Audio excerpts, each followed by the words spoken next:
Okay, so I am going to get started with my presentation. So if anyone wants to move closer to see the presentation better, you're more than welcome to. So hello everyone, my name is Kathy Vilaysith. I am actually a former alumni from UC San Diego, and I will be presenting you my research that I did a year ago on the Southeast Asian American student experience.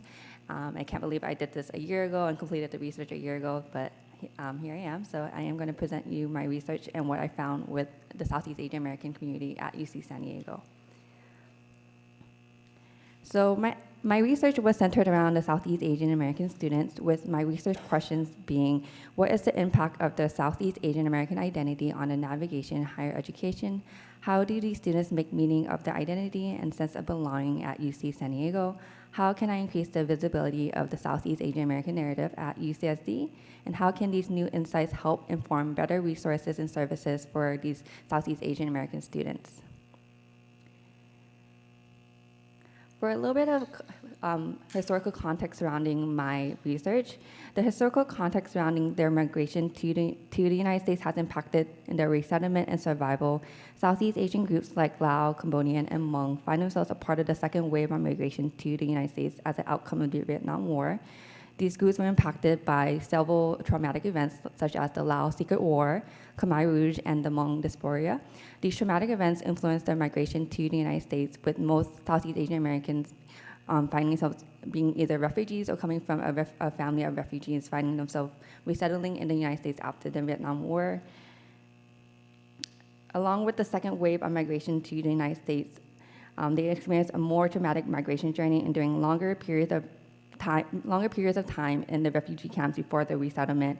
It is also to be noted that the second wave of migration is not voluntary, and the choice was made to escape political persecution by the communist government and that gained control after the Vietnam War.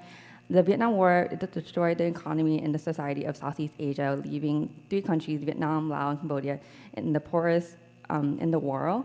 Due to the lack of capital that these refugees had during the second wave, they were unable to pass a substantial amount of capital to their children and future generations.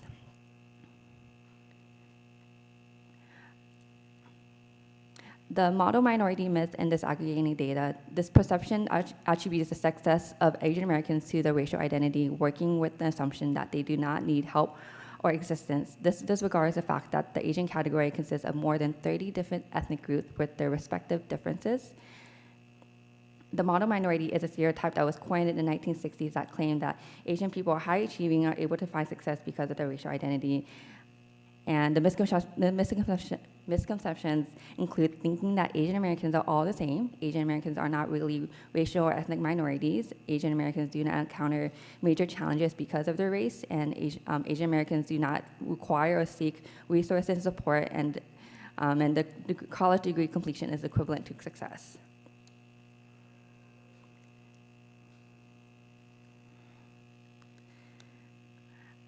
There is an important emphasis on culturally relevant programming and institutional agents. It is imperative to create programming such as workshops, retreats, and other activities to educate students, faculty, administrators, and staff about race and diversity.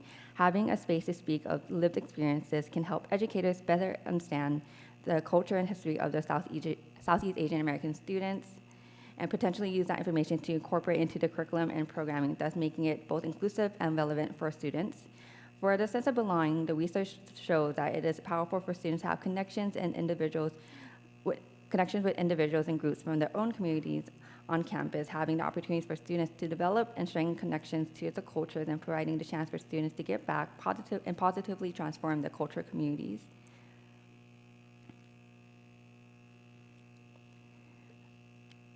For my research, I did it at UC San Diego in collaboration with the EPIMED program and services. Giving a bit of background about the university, Asian students make about 37.1% of the undergraduate student population for the academic year 2021 when I did my research, which is approximately 11,829 students. With that same group, there were reported 79 Laotian, 21 Hmong, and 167 Cambodian students, which is about 2% of that Asian group. So you can see that when you break down the numbers, that the Southeast Asian American group is severely lower than the entire Asian group, which is bringing the point of disaggregating data and making sure you are able to see the numbers of the students enrolled at the university. So for my theoretical framework, I had a theoretical framework that helped inform my research. Janae Pinay developed one of the earliest and tested a general ethnic development model. Pinay maintained that the idea that ethnic identity is important to the development of minority individuals toward positive self-concept. Jean Pinay developed the model of ethnic identity development and presented a 3-stage model for the process of ethnic identity development. The first stage is unexamined ethnic identity. During this stage, individuals have yet to explore the ethnic identity. As a result, it may lead to some students to accept the values and attitudes of the majority culture. It is also during this stage that students may go through diffusion or foreclosure. With diffusion is the lack of interest in one's identity and no commitment to explore it any further. With foreclosure is the state that individuals may show commitment and showcase pride in their ethnic identity but have not yet explored their identity. The second stage is ethnic identity search. The stage is characterized when individuals explore the ethnic identity, usually caused by a situation or event. The situation may vary from being harsh, like experiencing overt racism, or more gradual that is less traumatic. It is also during this stage that we see individuals make an effort to learn more about their ethnic identity, whether that be talking with friends and family, reading literature, taking courses, learning cultural traditions or customs, or attending cultural events. The third stage is ethnic identity achievement. This stage is achieved when individuals are able to accept, internalize, and gain a clear understanding of their identity. Individuals are able to come to terms with the cultural differences between one's ethnic group and the majority culture. The ideal outcome from this stage is that students are able to be secure and confident in their ethnic identity. For my methodology, I chose appreciative inquiry because the approach appealed to me because it was focusing on the positives to bring about change as opposed to deficits. Cooper Ryder and Vilaysith's appreciative inquiry consists of 4 stages of discovery, dream, design, and destiny. Discover is appreciating the best of what is, dream is imagining what could be, design is determining what should be, and destiny creates what will be. The core of this method comes from searching the best in people and their organizations and the relevant world around them.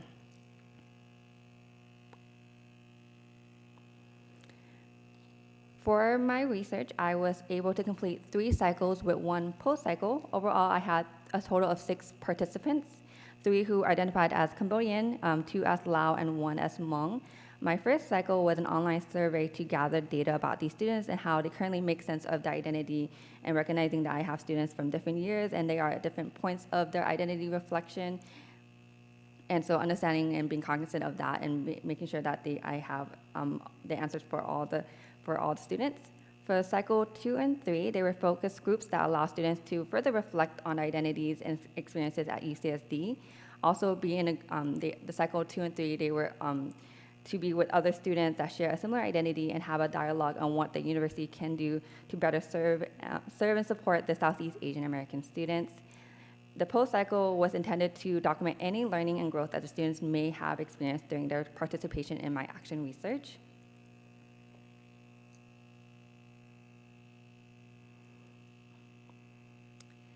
After my cycle, the major theme findings that came out of it was the importance of the Southeast Asian American identity, involvement in student organizations, disconnect with the model minority myth, and the importance of finding community.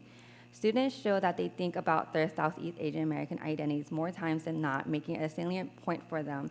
Students share how much joy it brought to them when someone was able to recognize their ethnic identity, as shown with this graph that I did. One of the questions was, how often do you think about or reflect on your Southeast Asian American identity? The answers were either occasionally, often, or always. A student shared during one of the focus groups saying that I remember this one class that I took and I did not like the professor at all. But the moment she recognized that I was Hmong, I was like, oh my God, you know what that is? And I started doing a lot better. I felt happy because she knew that I was Hmong and there was some sort of connection. I started becoming a lot more engaged compared to before. So the students shared their experiences in class and how important their identity as a Hmong American student was to them, and that how much joy it brought to them when their instructors and someone knew their ethnic identities and they didn't really have to explain it, because more often or not, when someone says that they're Lao, Cambodian, or Hmong, the initial reaction is, oh, what is that? I don't know what that is. I'm unaware of that. So when people are able to recognize their ethnic identities, it brought them a lot of joy and confidence in themselves as students and allowed them to do better. Students also shared that they believe the model minority myth has done more harm on their educational journey. It opens the door for misguided assumptions about them as individuals, whether it be about how they appear or where their skills lay. The myth also perpetuates microaggressions and assumes that all Asians are the same and the participants were of another ethnic identity. A student shared one of the focus groups saying, I never felt like the term really resonated with Southeast Asians, including my own family. They came here as refugees and basically started from nothing and had to learn English from scratch. And I definitely needed some sort of assistance. On a personal level, the term itself is detrimental and assumes that I am good at everything, when in actuality I might not be, and it can take a mental toll. So students really shared that they didn't really resonate with the model minority stereotype or assumption because it didn't really speak to the Southeast Asian American narrative and the story that these students told and they shared, and they really did not resonate with that whatsoever.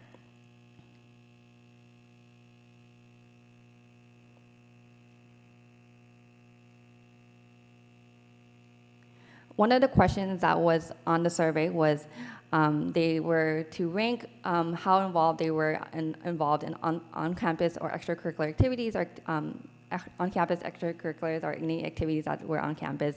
This can include student organizations, internships, and or leader positions. On this question, five out of the six participants answered that they were involved in some way, shape, or form in extracurricular activities. Out of those participants, they stated that they were involved with at least one student organization on campus. There was a participant who stated that they were not involved with any extracurricular activities, but also stated they work about 21 to 25 hours a week.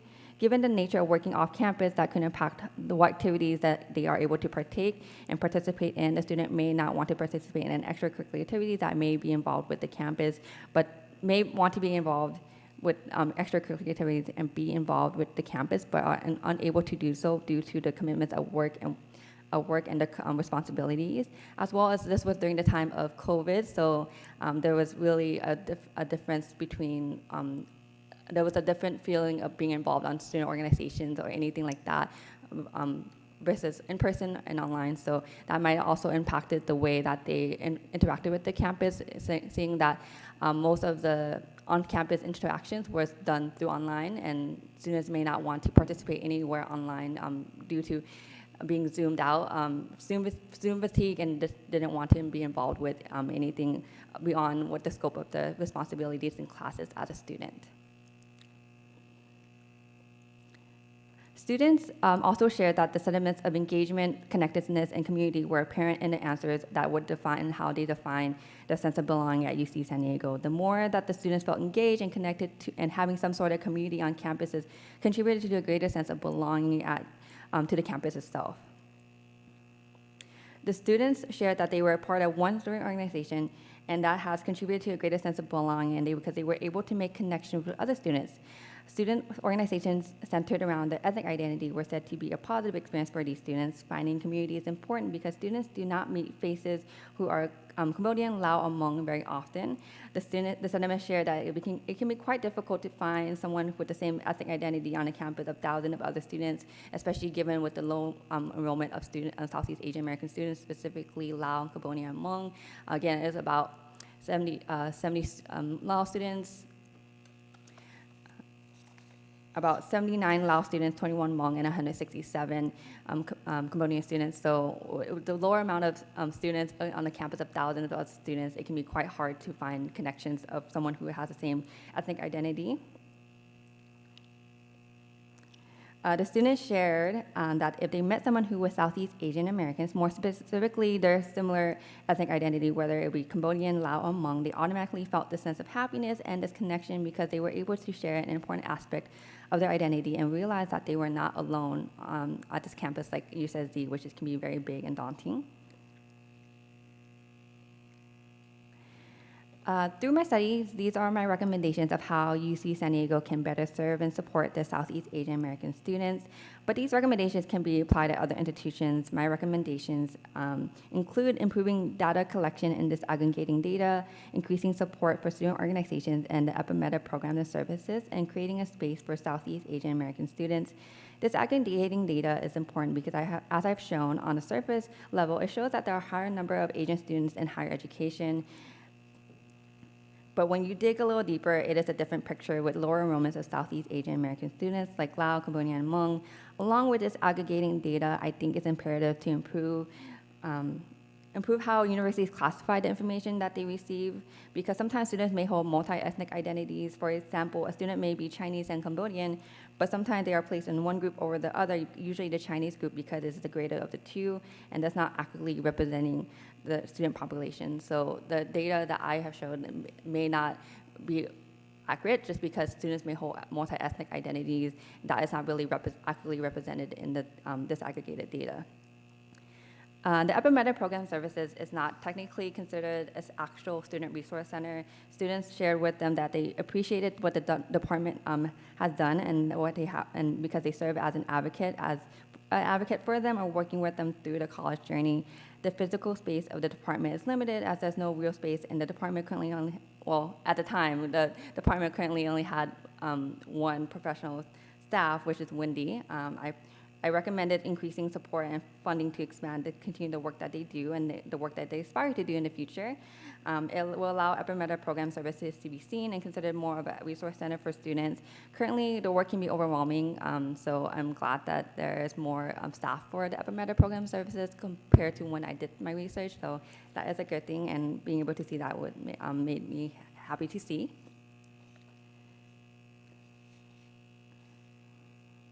Student organizations, especially the ones centered around the student racial and ethnic identity, should be supported. The student organizations are shown to have a positive impact on students' sense of belonging and overall educational journey. Students want to have a community that they feel like they are included and belong to. If that is unavailable at that moment, students have shown to take the initiative and create that space for them. They seek to build that space because that is part of their identity that is important to them. It allows them to be more in space and build community with other students that identify similarly with them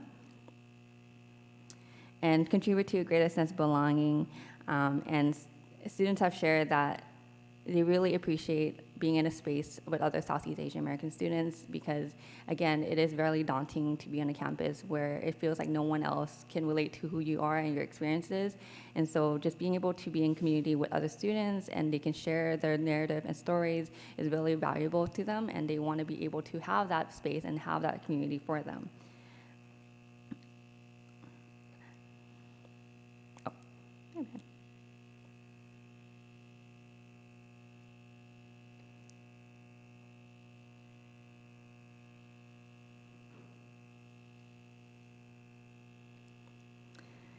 As for my final thoughts, I believe my research is significant. Given the lack of research about the Southeast Asian American group, when I was trying to compile the data in the beginning stages of my action research, I was barely able to find a lot of research about the Southeast Asian American group in regards to higher education and students like that. I hope I was able to add to the research about the Southeast Asian American group. I have a personal connection to this as I identify as Southeast Asian Americans, more specifically Lao American, and I am also a UCSD alumni. And it was when doing this research and talking to these students who were UCSD students, I felt a personal connection to them, and I felt like a lot of what they were speaking about, their experiences here, was very similar to my own experience when I was a student.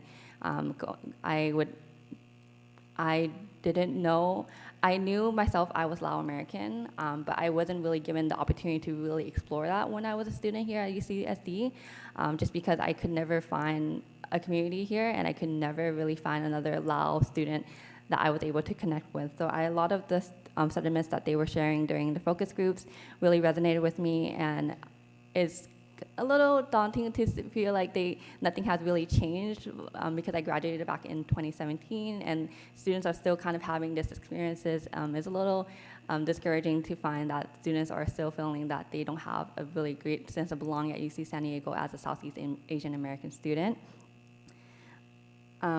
But through this research, I was able to learn and conduct this action research with learn a lot through doing this research. It further affirmed my desire to be an advocate for the Southeast Asian American community in higher education.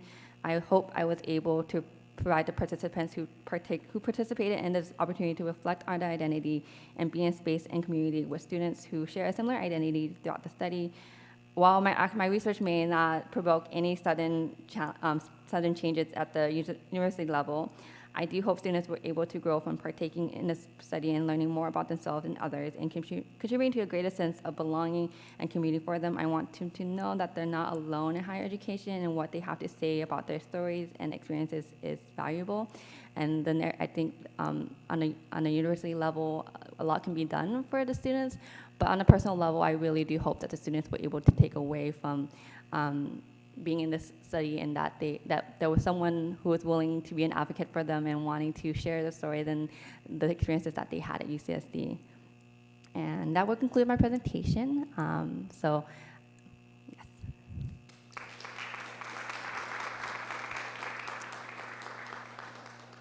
Thank you so much for listening. I think in terms of, is there any questions or comments?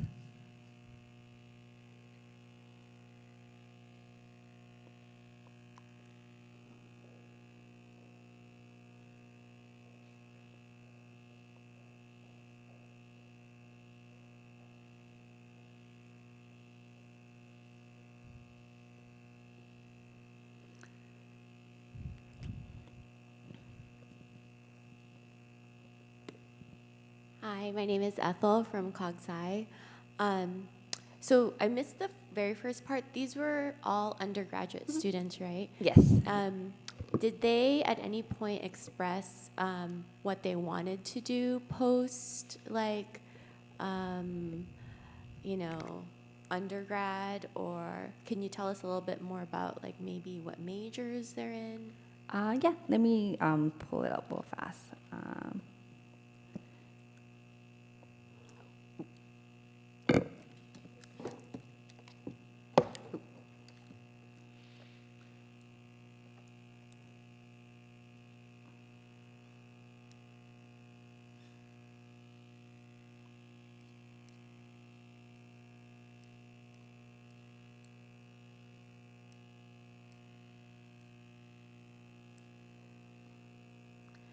So the 6 participants, I had 6.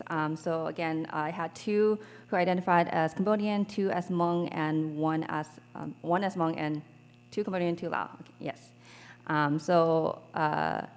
I had a student who was a 3rd year in biological sciences, one who, and that was one of the Cambodian students, one a Hmong student who was a 4th year in social sciences, and I had a 1st year in computer science who was Laotian, 4th year in physical science who was Cambodian, and the 2 other students who were both Lao and Cambodian, they were both a 2nd year and a 4th year in other fields.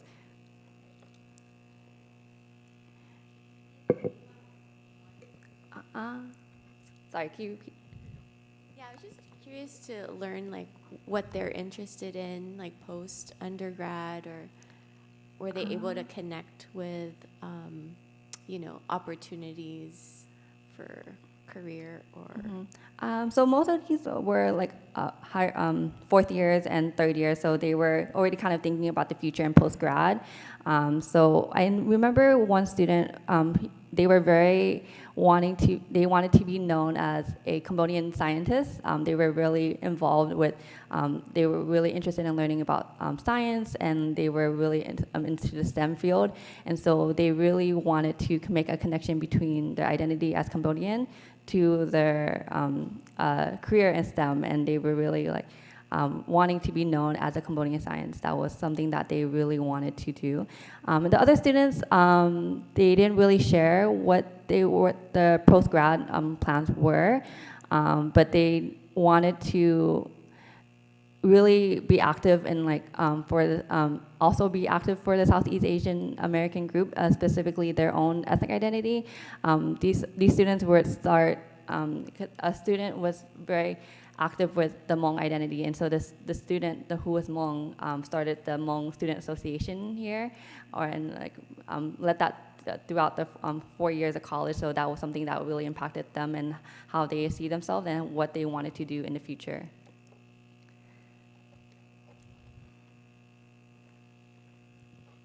Hi there, my name is Tracy. I'm from Warren College. I just wanted to know if the students were from California or from out of state. They were from California, but they were from different parts of California. So I had a few students that were from the Bay, where there's a big Cambodian community up in the Lowell area. So they were from that area. So, but primarily most of them were from San Diego or Southern California.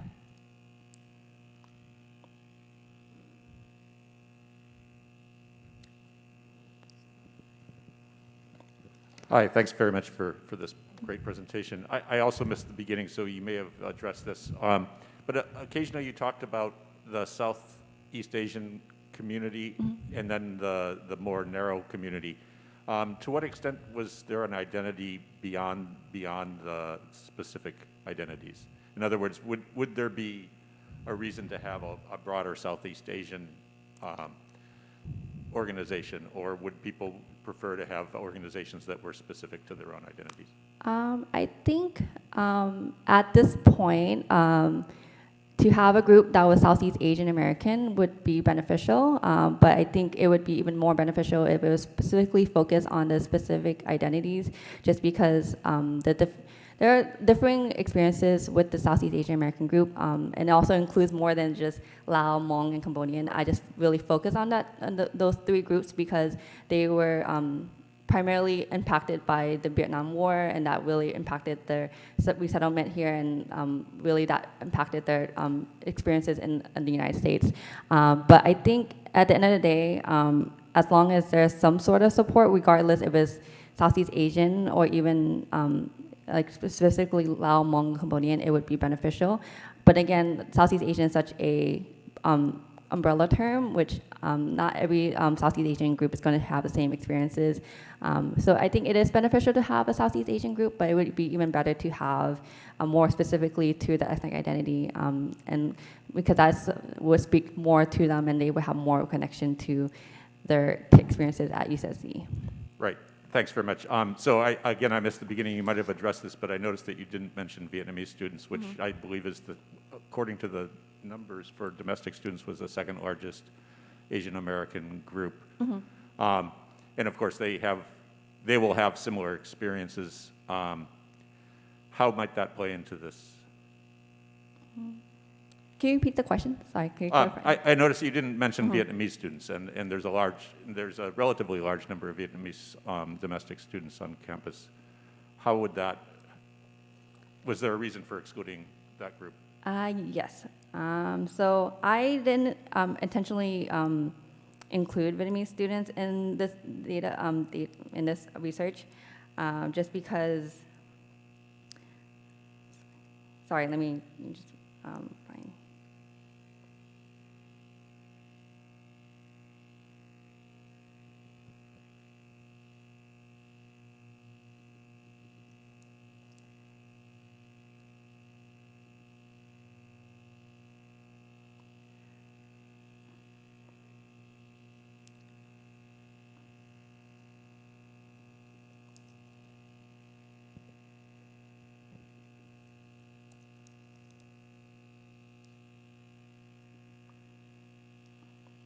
So one of the reasons was that the research stated that there was a first migration of Southeast Asians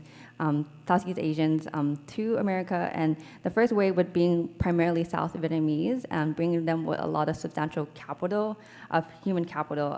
So the first wave of refugees had a higher levels of socioeconomic status and educational attainment, while the second wave was primarily Lao, Vietnamese, and Hmong, who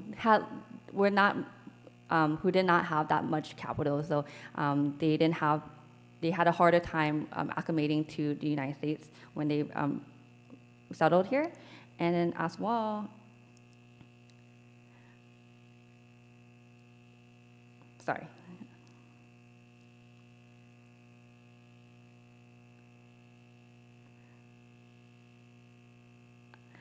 I just focus on, because the context surrounding the migration of Lao, Hmong, and Cambodian students it really impacted the survival here in the United States, and impacting future generations and education. I established my own need just to not include Vietnamese, just because the experiences are a little bit different compared to Lao, Cambodian, and Hmong, and which I think can be tends to be disregarded in the main aspect of like Southeast Asian American students.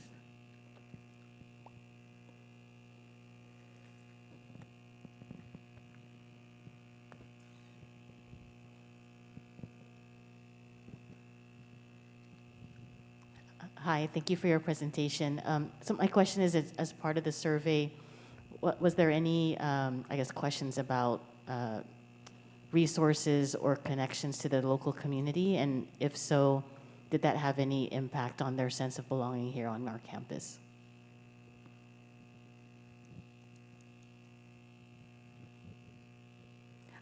Outside the campus, okay.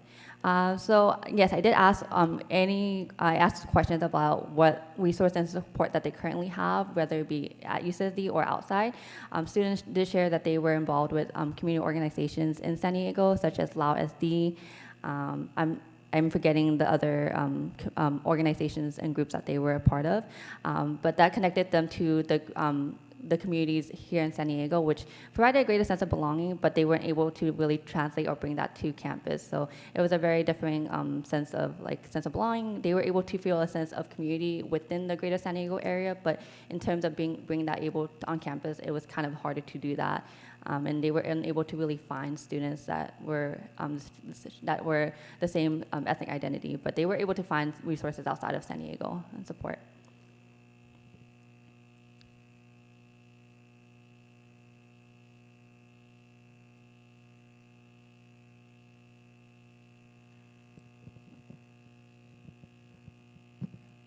Kathy, I have one question for you. Is that, one of the things you mentioned is seeing more students on campus brings a lot of sense of belonging. Mm-hmm. And, as we think about the various partners in our symposium, or staff and faculty, for those who don't identify as Southeast Asian, right? Mm-hmm. What are your recommendations in regards to when we interact with them? What can we do on our one-on-one basis mm-hmm. to make them feel that they belong at UC San Diego, they are Triton here? I think a lot of what students were sharing was just really asking them about their stories and narratives and what it means to them to be Southeast Asian American students. They really share that they really want to talk about their identity in being Southeast Asian American, because they have a lot of pride in that. And, sometimes they don't get the chance to do that on campus, whether it be in class or on one-to-one. And I think for other folks, they can recognize that there is Southeast Asian American students on campus, and that and kind of unpacking the model minority, because I think that is still prevalent on campus, especially with how people interact with Asian American students. And so really unpacking that and learning that there are more than your East Asian groups that really make up what the model minority myth was, and really asking them to share the culture and share their identity with folks. I think they really students really want to talk about their identity. They don't really get a chance to talk about who they are and the cultures and the traditions inside or outside the classroom. So just being very aware of their aware and being very wanting to learn more about them and having the space to share who they are. Thank you.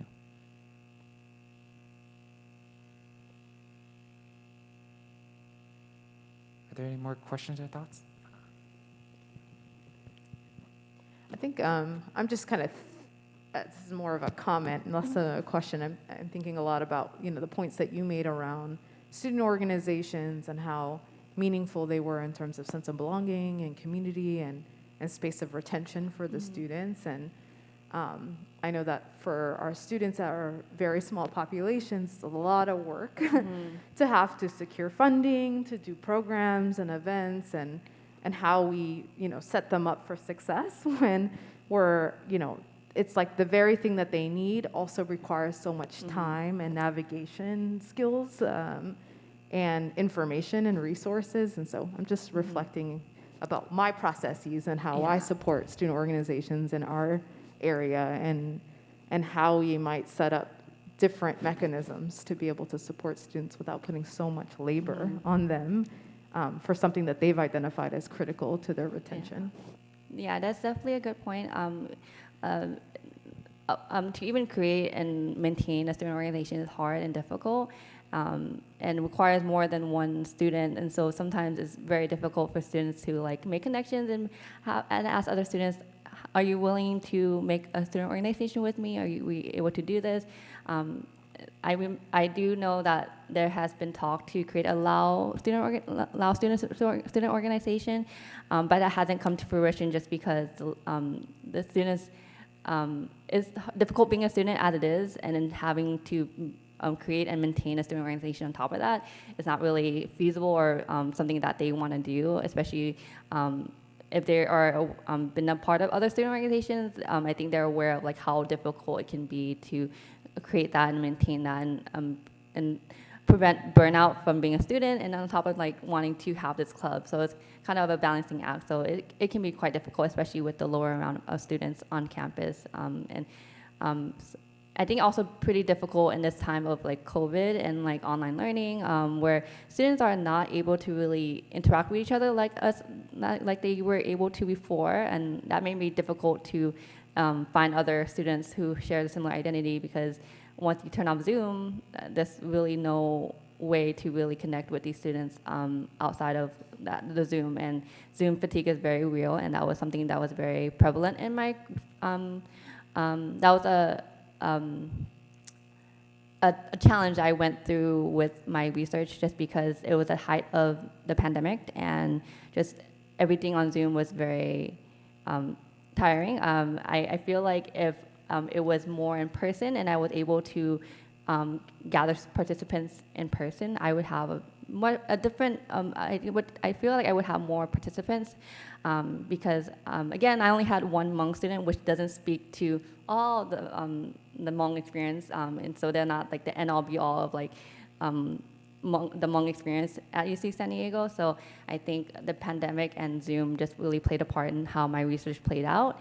And I think if I was able to connect with students in person, it would be a different outcome in terms of the level of participation, because my research was voluntary, and it was all on Zoom and done online. So that's something that might be discouraging to students, because they already spend so much time on Zoom, and they might not want to be on Zoom even more than they have to be.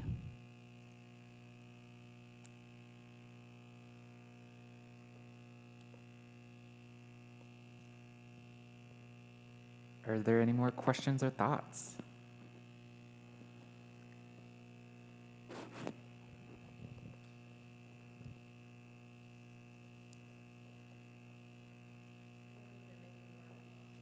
That's my exercise for the day. Yeah, thank you. Yeah, thank you very much for sharing your research. I just maybe a thought or a question to you and to the group. I'm wondering if there are any opportunities for alums to interact with either incoming or current Southeast Asian students to, maybe speak on their experiences and, make that connection, and then maybe further on for job search, for future Just curious if there's been any connections like that. I haven't. I'm an alumni and I'm Southeast Asian American, so haven't been presented with those opportunities. I mean, I would think that would be very beneficial. I think to see like a Southeast Asian American succeeding and doing well beyond college, and because I think a lot of these students share like it would be nice to have a mentor or someone that is older and that can kind of guide them after post-grad, because they have mentors, but they are not Southeast Asian American, which it's not necessarily a bad thing, but they want to be able to see other Southeast Asian American success stories and seeing what they're doing and kind of see how they are able to use that and guide them in the future.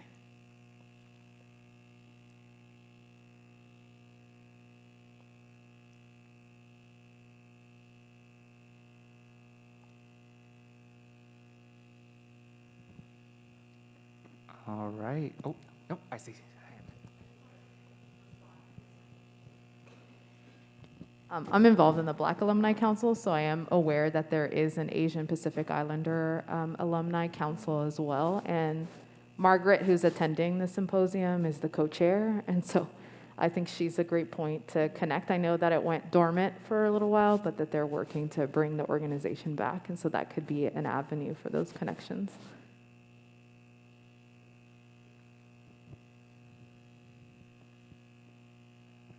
And I think just to add to Fanan and Renee is that we know when we first started planning the inaugural symposium, we had a number of folks asking, can I attend? Who's this catered to, right? And initially our charge is towards faculty and staff, but I've received emails from the Alumni Council for the Asian Pacific Islander group, and they had shared, can we attend, right? Can we be part of this? And with,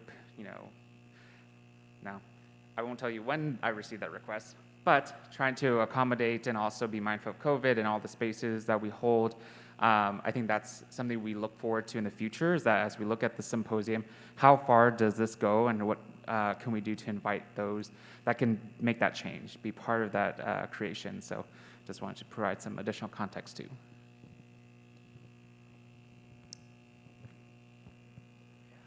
Hi everyone, my name is Katie. I'm coming from the Career Center, and I just want to take a minute to share some resources. So I always recommend students hopping on Triton's Connect. It was created by our alumni colleagues, and it is a mentorship platform that helps connect current staff and current students, as well as alumni too.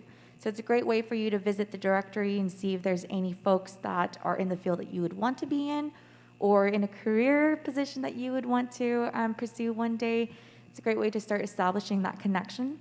Also, LinkedIn has an alumni tab that is a wonderful resource for you to pull out some profiles of folks who are in a field or industry that you are aspiring to pursue. And here at the Career Center, we assist alumni up to 1 year after graduation. So once they've graduated, I know some of them are worried that they might not have access to our career resources, but they still do. So if you see any alumni or Kathy, if you have any alumni friends or yourself too who are recent graduates, we're happy to help you network and connect you with a mentor.